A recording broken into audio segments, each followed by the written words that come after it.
اخري لس ورځې او لس شپې را روانې دي هغه چې پیغمبر صلی الله علیه وسلم چې کله به عایشه رضی الله عنها وایي چې کله به دا لس شپې رالي نو پیغمبر صلی الله علیه وسلم به دا شپې شوګیرولې او خپلې ښځې به یې هم راپاڅولې د عبادت دپاره او ملا به یې وتړله د عبادتونو ته نو چې هغه پیغمبر صلی الله علیه وسلم څوک دی او د هغه د عبادت دا حال دی الله د هغه تېر شوي او راتلونکي خطاګانې هر څه یې معاف کړي دي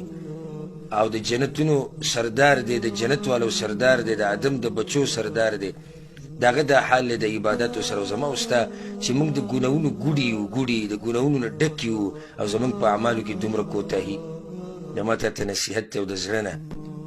ښایسته عبادت پکې د الله وکړه الله پکې راضي که حدیث کې راځي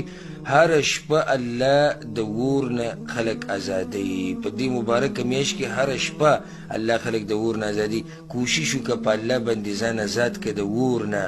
د جنت دروازې کولاوي دي چې په دې کې یو سړی جنت ته داخل نشو او د جنت حقدار نشو دا ډېر بدبخته دی د جهنم دروازې بندې دي او چې یو سړی په دې ورځو کې د جهنم حقدار شي دا ډېر بدبخته دی کوشش وکړه محنت وکړه څومره عبادت چې د الله کولی شي ویې کوي د قرآن سره ژوند تېر کوي دا میاشت خپله اخرني میاشت وګڼئ چې لکه دا زموږ په ژوند کې